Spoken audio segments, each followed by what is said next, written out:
This question is from Mark. Mark says, our building is out of the warranty period as it is approximately 7 years old.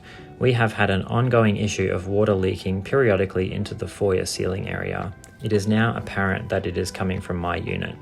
The QBCC, so the Queensland Building and Construction Commission, did an inspection of the main bathroom in November 2022, gaining internal wall access from behind the fridge in the kitchen. The result was no fault found.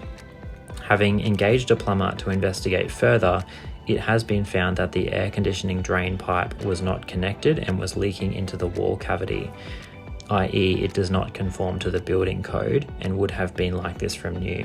Who is responsible for fixing this? Also, the toilet pan was not connected properly. It was bodged up with silicone and was leaking into the wall cavity. Who is responsible for fixing this? If I am responsible as a lot owner, do I have any recourse against anyone for damages? So this is a great question. It's not uncommon, of course, for buildings to have defects. That's why there is a warranty period. This is a fairly typical example of the fault being found after the warranty period has expired. And it looks like the work was done to investigate during the warranty period, or those faults may have been evident during the warranty period, but were not able to be properly identified until after the warranty period has expired. So in both of those cases, to my understanding, they would be covered by the statutory warranty, because that statutory warranty treats any water ingress or water leaking as a structural defect and is subject to that 6-year building warranty. But the issue for Mark is that the warranty period has ended, and so now someone needs to fix those problems as a priority. Based on the way those have been described, if the first problem is a leaking drain pipe from an air conditioning system, the responsibility to fix that problem would be the same, or would be the owner of that air conditioning system. So if that air conditioning system is servicing Mark's unit, it will be Mark's responsibility to fix that pipe and make that good. If the air conditioner is servicing a different unit, it would be that unit owner's responsibility to fix the pipe. And of course, if it was a centralized or a shared air conditioner for the whole building, then it would become a body corporate cost to fix that pipe. So it looks like most likely Mark will be up for the cost of fixing that air conditioner leak. The second leak in the question is relating to the toilet pan, which was not connected properly. So because the toilet services only one unit, it's the responsibility of that unit owner to make that in good condition too. So that unfortunately will be Mark's cost. So I think in this case, Mark will need to have both of those issues repaired. In terms of as a lot owner, does Mark have any recourse against anyone? Whilst the building is out of its building warranty, that just means that the Queensland Building and Construction Commission will no longer help Mark to deal with the builder. It doesn't mean that Mark does not have a claim against the builder for those defects, assuming they were in fact present from the original construction.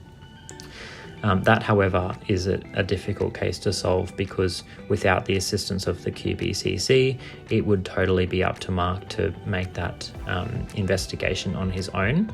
And I suspect he would find that the cost of these repairs may be quite small compared to the cost of potential legal demand or litigation with the builder. So it's something that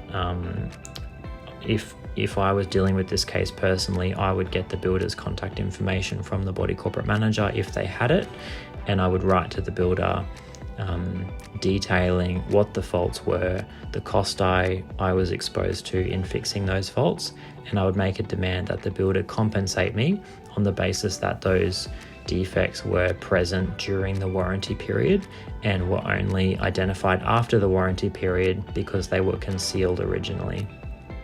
Whether that's successful or not, I don't know, and I guess it would be up to Mark to decide how hard he's prepared to pursue that, depending on the cost of repairing those issues.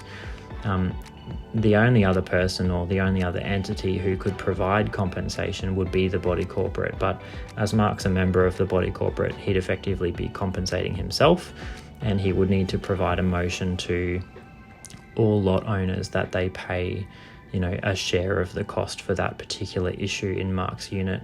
That's generally not successful because most owners have often had individual things go wrong in their own apartments, which they fix at their own cost. And it's not something that the body corporate has the ability to decide unless there's some contributing factor from the body corporate that caused those issues or exacerbated those issues. So unfortunately, it's like buying a house on the side of the road and having a defect that's found outside the warranty period. It's either going to be at the cost of the owner of the property or the builder if there's some cover available through a warranty.